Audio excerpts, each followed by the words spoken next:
This channel does not promote any violent, harmful, or illegal activities. All content provided by this channel is meant for an educational purpose only.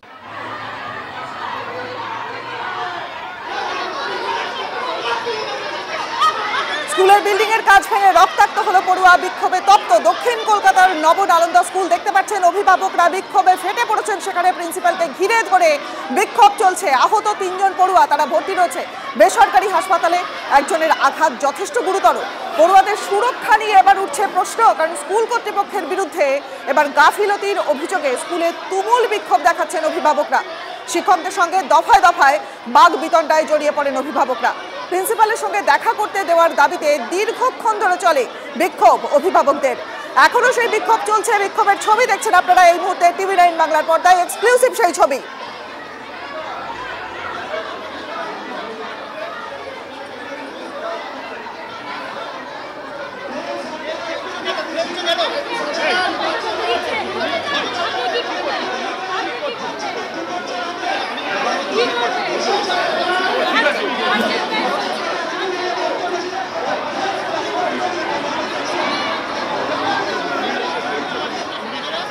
School কর্তৃপক্ষের বিরুদ্ধে ক্ষোভ উগড়ে দেন অভিভাবকরা। যদিও school কর্তৃপক্ষ দাবি করছে যে ভবনটাকে নতুন করে তৈরি করা হয়েছে, তাই রক্ষণাবেক্ষণ হয়নি, কিন্তু এমন অভিযোগ উড়িয়ে দিচ্ছেন তারা। তাদের বক্তব্য যে কয়েকজন পড়ুয়া জোরে জানলা খুলতে যাওয়ায় কাজ ভেঙে নিচে পড়ে যায়। যদিও এই যুক্তি মানতে চাইছেন না অভিভাবকরা। তাদের সঙ্গে প্রিন্সিপালের বাকবিতণ্ডা চলছে এবং প্রিন্সিপালকে ঘিরে ধরে অভিভাবকরা বাকবিতণ্ডায় জড়িয়ে পড়ছেন। ছবি দেখছেন এই মুহূর্তে আপনারা। দীর্ঘক্ষণ ধরে এই বিক্ষোভ কিন্তু চলছে।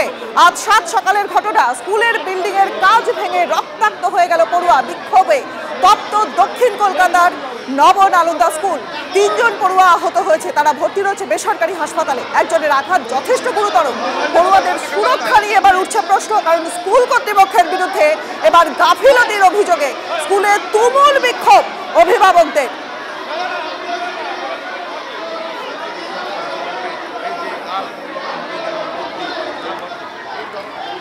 আমাদের সহকর্মী সময় এই মুহূর্তে রয়েছেন আমাদের সঙ্গে। এখনকার ঠিক কি পরিস্থিতি জানবো সময়ের কাছ থেকে। যে সময় অভিভাবকরা তারা বিক্ষোভ দেখাচ্ছেন, এখনকার কি পরিস্থিতি, তারা কি চাইছেন, কি বলছেন?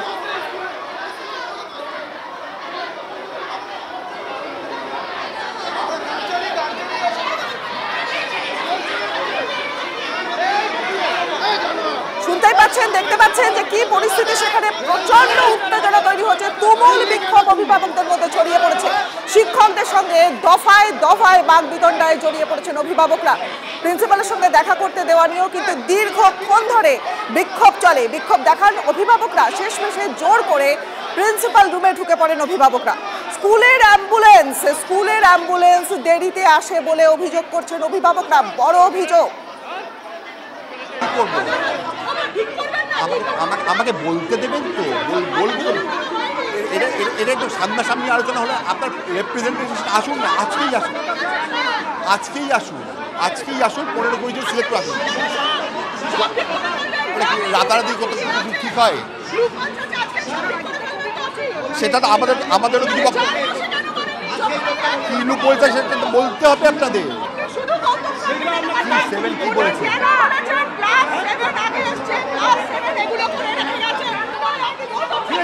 গৌতম স্যারকে ডাকবো। গৌতম স্যার যদি এটা বলে থাকে, পুরোটা দায়িত্ব তো আমার। আমি গৌতম স্যারের জন্য আপনি আনকন্ডিশনাল আমি ক্ষমা চাইছি। আবার গৌতম স্যারের সামনে যা বলবেন আপনারা ডেফিনেটলি বলবেন।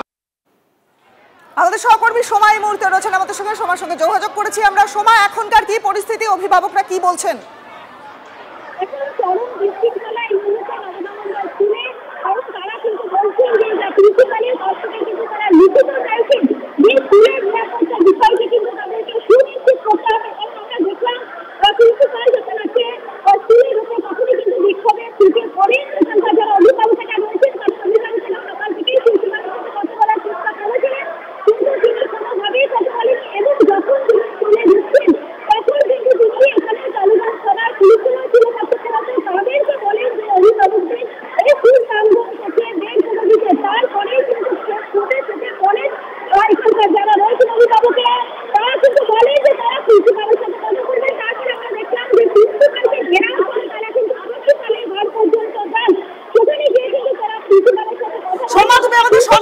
সেই ছবি দেখাচ্ছে এই মুহূর্তে আমরা TV9 বাংলা বাকবিতণ্ডার ছবি দেখছেন, বিক্ষোভে জড়িয়ে পড়লেন অভিভাবকরা। ওপর থেকে কাচের ফ্রেম সমেত জানলা ভেঙে পড়েছে বাচ্চার মাথায়। দুজন আহত হয়েছেন, একজনের হাতে লেগেছে, একজনের মাথায় লেগেছে। 40টা স্টিচ পড়েছে, প্লাস্টিক সার্জারি হবে, আর আরেকজনের হাতের সেলাই করিয়ে তাকে ছেড়ে দেওয়া হয়েছে। 9টার সময় শুনলাম অ্যাম্বুলেন্স আসবে, বাচ্চাদের স্কুল 7টার সময়। এরকম মানে স্কুলের তো গাফিলতি আছেই। মেনটেনেন্স তো করা উচিত। আমরা তো ফিজটাও যথেষ্ট পরিমাণে দিই, কারণ বাচ্চাদের সেফটির জন্য এটুকু তো দরকার না। আজকে আমরা তাকে স্কুলে ছেড়ে যাচ্ছি, কিসের ভরসায় ছেড়ে যাব? কিসের ভরসায় ছেড়ে যাব? আমরাও তো টেনশনের মধ্যে থাকছি না। স্কুলের কোনো পরিষেবাই ভালো না। একটা শুধু তাই না, একটা বাচ্চা মানে অ্যাম্বুলেন্স নেই। আমাদের আরেক গার্জেন মানে ওই বিল্ডিংয়ের গার্জেনের গাড়ি ছিল, উনি নিয়ে গেলেন, একটা টিচার সঙ্গে গেলেন, বাচ্চাটা ভীষণভাবে ইনজিওর। একটা কাঁচ কদিনে ভেঙে পড়ে? এক বছর 2 বছর 3 বছর মেনটেন্স না হলে কিন্তু কাঁচ ভেঙে পড়ে না। বহু বছর মেনটেন্স না হলে তো কাঁচ ভেঙে পড়ে। আর যেখানে বাচ্চাগুলো পেয়ার লাইনে দাঁড়িয়ে আছে সেখানটা অন্তত সেট করা উচিত। এইটুকু সিকিউরিটি, রাস্তার অ্যাক্সিডেন্ট আর এই স্কুলের ভিতরে গেটের ভিতরে অ্যাক্সিডেন্ট, সেটা কি এক হয়? UEN Jaipur is a perfect target for prospective students aspiring for good jobs, good education with future-ready skills. Class 10 এরা ওপরে উঠে গিয়েছিল, আর ক্লাস 8 আর ক্লাস 9 এরা নিচে ছিল। এরা বের করছিল, ওপরে গিয়ে ওরা জানলা খোলার চেষ্টা করেছিল, একটু জোর দিয়ে ওরা নিজেরাই সেটা বলেছে। এবার সিসিটিভি দোষ দেবেন না, আমরা আপনাদের কাছে হাত জোড় করছি, বাচ্চাদের উপরে দোষ দেবেন না।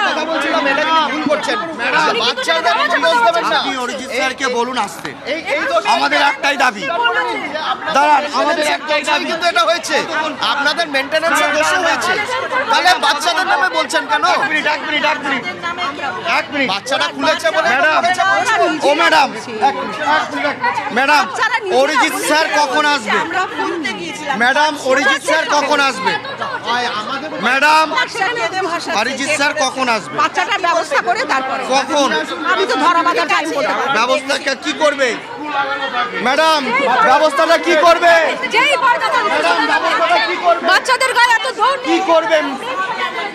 কি করবে?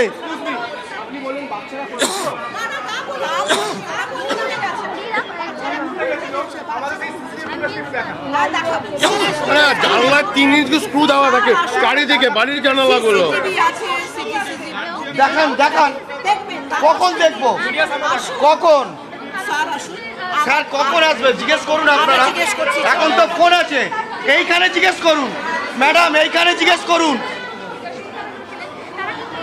বাচ্চার নামে দোষ চাপিয়ে দেওয়া। 3 থেকে 3 কি চাইছেন? কি চাইছেন? এদিকে আসুন, এদিকে আসুন, একটু লাইভ আছে।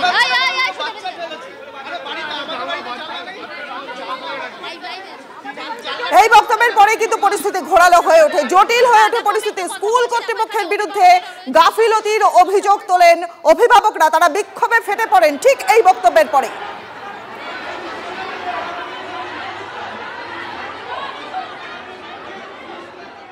অ্যাম্বুলেন্সে যে ছেলেটি রোজই থাকে সে আজ অসুস্থ হয়ে পড়েছিল, খবরটা দিতে সে দেরি করেছে, কিন্তু তার জন্য বাচ্চার চিকিৎসার কোনো বিয়ে হয়নি। আমরা সঙ্গে সঙ্গে তাকে নিয়ে গেছি, হয়তো কেউ বাইরের লোকও সাহায্য করেছেন, কিন্তু আমরা সঙ্গে সঙ্গে ব্যবস্থা হয়ে গেছে, সেটাই তো বড় কথা, সেটা আমরা ব্যবস্থা করে ফেলেছি। আমরা প্রাণপণ চেষ্টা করি ওদের ভালো রাখার, মানে ওদের ভালোভাবে সব কিছু যাতে হয়, সুষ্ঠুভাবে যাতে হয়। বাচ্চারা যারা উঠে গিয়েছে সবাই তো একসঙ্গে প্রেয়ারে দাঁড়ায় না, ধাক্কাধাক্কি হবে সিঁড়িতে ওটা বলে।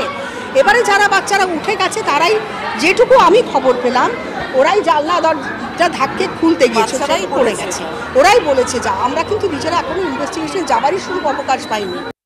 শিক্ষিকার বক্তব্য আপনারা শুনলেন। দেখুন, প্রিন্সিপালের সঙ্গে দেখা করতে দেওয়ার দাবিতে দীর্ঘক্ষণ ধরে বিক্ষোভ করেন অভিভাবকেরা, এবং প্রিন্সিপাল আসবার পরে কিন্তু পরিস্থিতি আরো ঘোরালো হয়, বিক্ষোভ বাড়তে থাকে।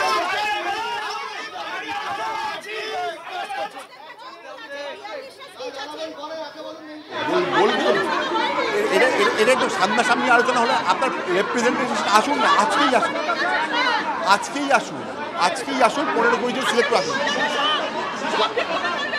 রাতারাতি কত ঠিক হয় সেটা তো আমাদেরও কি বলছে সেটা তো বলতে হবে আপনাদের। 7 কি বলেছে?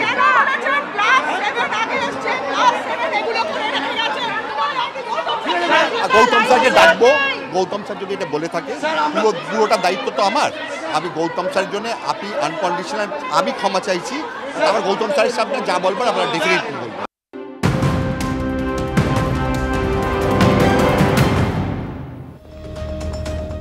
এবার কলকাতা হাইকোর্টে জনস্বার্থ মামলা করা হলো স্যালাইন কাণ্ডের জন্য। জোড়া মামলা দায়েরের অনুমতি প্রধান বিচারপতির। মামলা দায়ের বিজয় সিংহাল এবং কৌস্তব বাগচির। 2024-এর মার্চে কর্ণাটক সরকার এই স্যালাইন প্রস্তুতকারী সংস্থাকে নিষিদ্ধ করার পরেও এ রাজ্যে কিভাবে ব্যবহার করা হচ্ছে বিষাক্ত স্যালাইন, এই প্রশ্ন তুলেই মামলা করা হলো হাইকোর্টে। স্যালাইন কাণ্ডে কলকাতা হাইকোর্টে এবার জনস্বার্থ মামলা।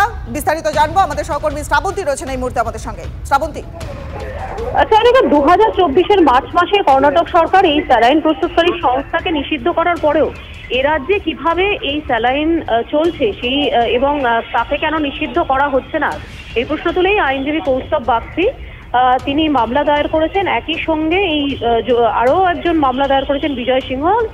জোড়া মামলা দায়ের করার অনুমতি দিয়েছেন প্রধান বিচারপতি।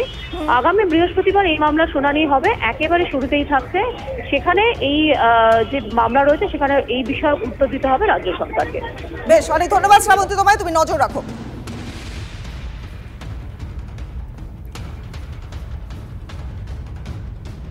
দেখুন, মেদিনীপুর মেডিকেল থেকে এসএসকেএমে নিয়ে আসা 3 জন প্রসূতি, তাদের অবস্থা সংকটজনক। 2 জন ক্রিটিক্যাল কেয়ার ইউনিটে রয়েছে, 1 জন রয়েছে আইটিইউতে চিকিৎসাধীন। আমাদের সহকর্মী সরাসরি সৌরভ দত্ত রয়েছেন আমাদের সঙ্গে। সৌরভ, কি পরিস্থিতি এখন? যারা আশঙ্কাজনক অবস্থায় রয়েছেন, সংকটজনক পরিস্থিতি, তাদের এখনকার ঠিক কি পরিস্থিতিতে? দেখো, যে 3 জন রয়েছেন তাদের মধ্যে 19 বছর বয়সী নাসরিন খাতুন, তিনি আইটিইউ এর 6 নম্বর বেডে রয়েছেন। আর তাকে ভেন্টিলেশন সাপোর্ট সিস্টেমে তত্ত্বাবধানে রাখা হয়েছে। এবং বাকি যে 2 জন 23 বছর বয়সী মাম্পি সিং এবং 31 বছর বয়সী মিনারা বিবি, এই 2 জন রয়েছে ক্রিটিক্যাল কেয়ার ইউনিটে। আর 31 বছর বয়সী যে মিনারা বিবি, তাকে অক্সিজেন সাপোর্টে রাখা হয়েছে, তার বেড নম্বর 14। এবং 23 বছর বয়সী মাম্পি সিং, তাকে সিসিইউ এর 13 নম্বর বেডে ভেন্টিলেশন সাপোর্টে রাখা হয়েছে। সিসিইউর এই যে রুগী রয়েছেন মাম্পি সিংয়ের অবস্থা কিন্তু অত্যন্ত সংকটজনক, অতি সংকটজনক। 3 জনের মধ্যে যদি আমরা বলি তাহলে অতি সংকটজনক হচ্ছে মাম্পি সিং। আর বাকি 2 জনেরও কিন্তু বিপদ কাটেনি, তাদের অবস্থা সংকটজনক। তারা এই অক্সিজেন সাপোর্ট সিস্টেমে, ভেন্টিলেশন সাপোর্ট সিস্টেমে স্থিতিশীল রয়েছেন, কিন্তু তাদের বিপদ একেবারেই কাটেনি। আর তাদের মধ্যে ডায়ালিসিস চলছে, তুমি জানো যেমনটা, তাদের সেপসিস সংক্রমণের মাত্রা কতখানি সেই সমস্ত পরীক্ষাগুলো চলছে।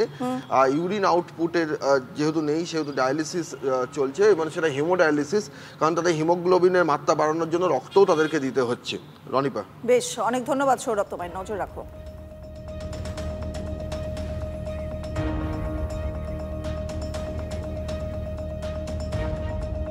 দেখুন, মেদিনীপুর থেকে 3 প্রসূতিকে কলকাতায় আনার ক্ষেত্রে কিন্তু চূড়ান্ত গাফিলতির অভিযোগ উঠছে। কোথায় নিয়ে যাওয়া হচ্ছে জানানোই হয়নি, দাবি করছে পরিবার। কি বলছেন পরিবার, চলুন শুনি।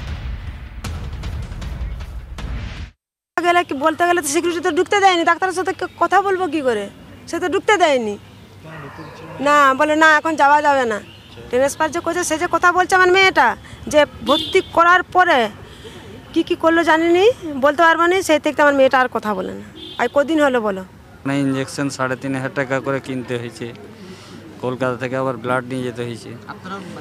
আমরা যখন পেশেন্টটা তুলছি তখন পর্যন্ত আমাদেরকে বলেনি যে পেশেন্ট যাবে, ওখানে বলেনি।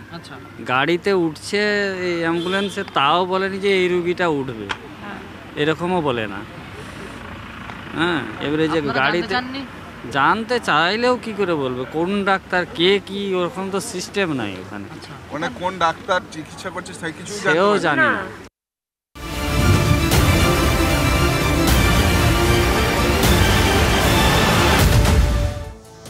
যাত্রা শুরু করবে সোনমার্গ টানেল। কাশ্মীরের জেড মোড়ে টানেলের উদ্বোধনে প্রধানমন্ত্রী নরেন্দ্র মোদী। প্রায় 12 কিলোমিটার দীর্ঘ টানেলটি 2700 কোটি টাকারও বেশি ব্যয়ে তৈরি করা হয়েছে। শ্রীনগরের সঙ্গে সোনমার্গকে জুড়তে এই টানেল গুরুত্বপূর্ণ ভূমিকা নেবে। সুড়ঙ্গের উদ্বোধনের পর জনসভায় ভাষণও দেবেন প্রধানমন্ত্রী।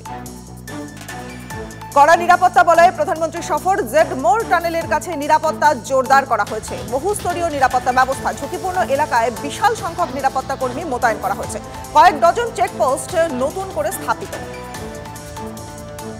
প্রয়াগে শুরু হয়ে গেল মহাকুম্ভ। শাহী স্নানের আগে সেজে উঠেছে প্রয়াগ। সোম থেকে শুরু হওয়া মহাকুম্ভ চলবে 26শে ফেব্রুয়ারি পর্যন্ত। 6টি পুণ্য স্নানের মধ্যে রয়েছে 3টি শাহী স্নান।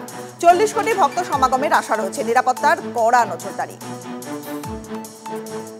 কুম্ভে 45 দিনে 45 কোটি ভক্ত সমাগমের অনুমান প্রশাসনের। ব্যবস্থাপনায় ফাঁক রাখছে না প্রশাসন। আর্টিফিশিয়াল ইন্টেলিজেন্সের সাহায্য নেওয়া হয়েছে। এলাকা জুড়ে বসানো হয়েছে প্রায় 3000 সিসিটিভি। আইন শৃঙ্খলা বজায় রাখার জন্য 37,000 পুলিশ কর্মী এবং 14,000 হোমগার্ড মোতায়েন করা হয়েছে। গঙ্গাসাগরে পুণ্যার্থীদের ভিড়। নিরাপত্তার চাদরে মুড়ে ফেলা হয়েছে মেলা চত্বর। আর এবারও গঙ্গাসাগর মেলায় এসেছেন প্রচুর বিদেশি। আকাশপথে এবং জলপথে চালানো হচ্ছে নজরদারি। উপকূলরক্ষী বাহিনী, এনডিআরএফ, সিভিল ডিফেন্স ছাড়াও প্রস্তুত ভারতীয় নৌবাহিনীও। ফের গ্রেপ্তার বাংলাদেশি। এবার সোনারপুর থেকে পাকড়াও করা হলো। বৈকুণ্ঠপুর থেকে গত রাতে গ্রেফতার করা হয়েছে 5 জন বাংলাদেশিকে। সোনারপুরের একটা বাড়ি ভাড়া নিয়ে থাকতেন তারা। কাজ করতেন পোশাক তৈরির কারখানায়। বাড়ির মালিক পলাতক।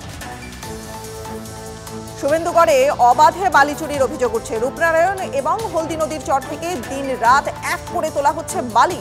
শাসক দলের মদতেই বালি চুরির অভিযোগ বিরোধীদের। সব দেখেও চুপ প্রশাসন। অভিযোগ ভিত্তিহীন বলে দাবি করল তৃণমূল। বিরোধী জোট নিয়ে ওমর আব্দুল্লাহর খোঁচার পরেই ইন্ডিয়া জোটের পাশে থাকার বার্তা অখিলেশের। ইন্ডিয়া জোট অটুট দাবি সপা প্রধানের। বিজেপি বিরোধী জোটকে শক্তিশালী করতে কাজ করছে সমাজবাদী পার্টি। শক্তিশালী আঞ্চলিক দলের পাশে দাঁড়াতেই দিল্লিতে আপকে সমর্থন। মন্তব্য অখিলেশের। সিডিতে বিজেপির বৈঠকে উদ্ধব ঠাকরেকে তীব্র আক্রমণ অমিত শাহের। বিজেপি ঠাকরের মতো বিশ্বাসঘাতকদের বাড়িতে বসিয়েছে তো কেন্দ্রীয় স্বরাষ্ট্রমন্ত্রী। উদ্ধব শিবিরের বিশ্বাসঘাতকতার রাজনীতি মহারাষ্ট্রের মানুষ প্রত্যাখ্যান করেছে। আক্রমণে অমিত শাহ।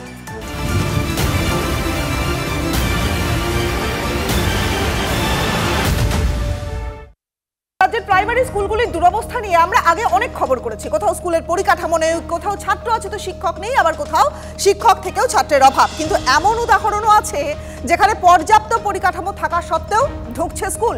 দেখুন। এটা ভাঙড় এক ব্লকের কুলটি প্রাথমিক বিদ্যালয়।